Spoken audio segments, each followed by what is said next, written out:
உலகம் 1600 kilometre per hour என்ற இதில் வந்து சுற்றிக்கிட்டு இருக்கு. ஸோ வந்து இந்த வேகத்தில் இல்லாமல் பூமி தான் வளமையாக சுற்றுற வேகத்தை விட்டு 2 மடங்கு அதிகமாக, அதாவது 3800 கிலோமீட்டர் பெர் ஹவருக்கு சுற்றினா என்ன நடக்கும்? எப்போ யோசித்து பார்த்துருக்கோமா? ஏன்னா நம்ம இந்த வாட் இஃப் சீரீஸில் பார்க்குறது எல்லாமே யோசித்து பார்க்க முடியாத கற்பனை கட்டாத விஷயங்களா.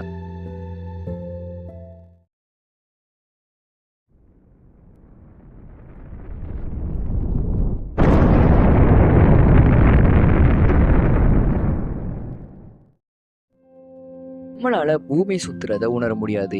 ஏன்னா நாமளும் பூமி கூட சுற்றிக்கிட்டா இருக்கோம். வளமையாக சுற்றுற வேகத்தை விட 2 மடங்கு வேகமாக பூமி சுற்ற தொடங்கிடுச்சுன்னா, அதாவது கிட்டத்தட்ட ஒரு 4000 கிலோமீட்டர் பெர் ஹவர் என்ற இதில் சுற்றிச்சுன்னா 24 மணி நேரம் இருக்க ஒரு முழு நாளில் அரை நாளை தான் வந்து நம்மளால் அனுமதிக்க முடியும்.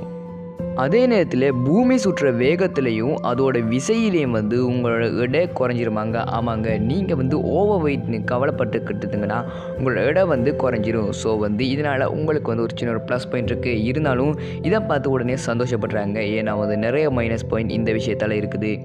டிவியில் வந்து சிக்னல் கிடைக்கிறது ரொம்ப ரொம்ப ரொம்ப கஷ்டமாக இருக்கும். இந்த தற்காலத்திலேயே வந்து பூமி வந்து சாதாரணமாக சுற்றிக்கிட்டு இருக்கிற வேகமாக சுற்றிக்கிட்டு இருக்க காலத்திலேயே வந்து சிக்னல் கிடைக்கிறது ரொம்ப கஷ்டமாக இருக்கிற இந்த நேரத்தில் வந்து பூமி மட்டும் 2 மடங்கு வேகமாக சுற்றிச்சுன்னா சின்ராஸை இப்படி கையில் பிடிக்க முடியாதோ அதே மாதிரி தான் டிவியில் சிக்னலை பிடிக்கவே முடியாது. அதுவும் இல்லாமல் வந்து உங்களுக்கு வந்து 2 வேளை சாப்பாடும் 4 மணி நேரம் தூக்கமும் தான் இருக்கும். ஆமாங்க, வளமையாக வந்து நம்ம வந்து 8 மணி நேரம் தூக்கம் கொள்வோம். அதனால் அந்த 3 வேளை சாப்பாடு இருக்கும். ஆனால் பூமி மட்டும் வேகமாக சுற்ற தொடங்கிடுச்சுன்னா நமக்கு வந்து 2 வேளை சாப்பாடும் 4 மணி நேரம் தூக்கமும் தான் இருக்குமாங்க.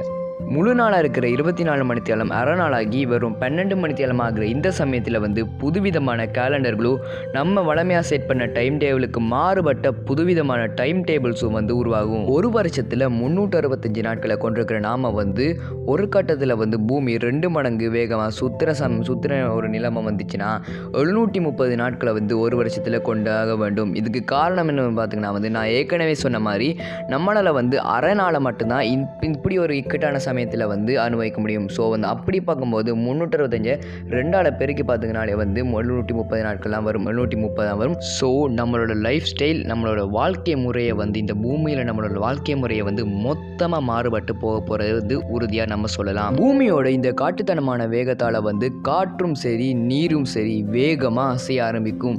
ஸோ வந்து காற்று வேகமாக அசைகிறது வந்து பலவிதப்பட்ட புயல்களும் சூறாவளி சுழிக்காற்றுகளும் வந்து உருவெடுக்கிற மட்டும் பூமிக்கு வந்து நிறைய காலநிலை பயங்கரமான காலநிலை மாற்றங்கள் ஏற்படும். நீரும் வேகமாக சுற்றுற இந்த சமயத்தில் வந்து பலவிதப்பட்ட நீர் கொந்தளிப்புகளும், முக்கியமாக வந்து நீர் வந்து அதிக வேகத்தில் வந்து தரையை நோக்கி மோதுனால வந்து பல நாடுகள் வந்து மூழ்கடிக்க செய்யப்படும்.